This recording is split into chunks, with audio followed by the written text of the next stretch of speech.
Ubarikiwe sana mpendo wa Mungu. Haleluya, haleluya. Jina la Yesu lipewe sifa. Nataka nichukue nafasi hii kukukaribisha kwenye kipindi hiki cha Amka na Bwana, kipindi hiki cha asubuhi ambacho Mungu ametupa kibali kuamka salama kabisa na buheri wa afya. Mungu amekuinua, Mungu amekupa uzima.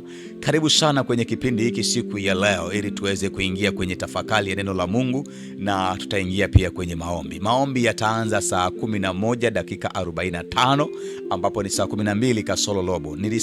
Ni nusu saa tu, dakika 25 au 30. Tusichelewe sana kwa sababu ya wale ndugu zetu wengine wanawahi maofisini, wengine wanawahi makazini mwao, wengine wanawahi sehemu mbalimbali safarini. So hii ni asubuhi, kila mtu anapeleka zake. Kwa hiyo tunazo dakika 20 mpaka 30 za maombi. Yani saa 11 na dakika 45 mpaka saa 12 na dakika 10-15. Jina la Bwana libarikiwe sana.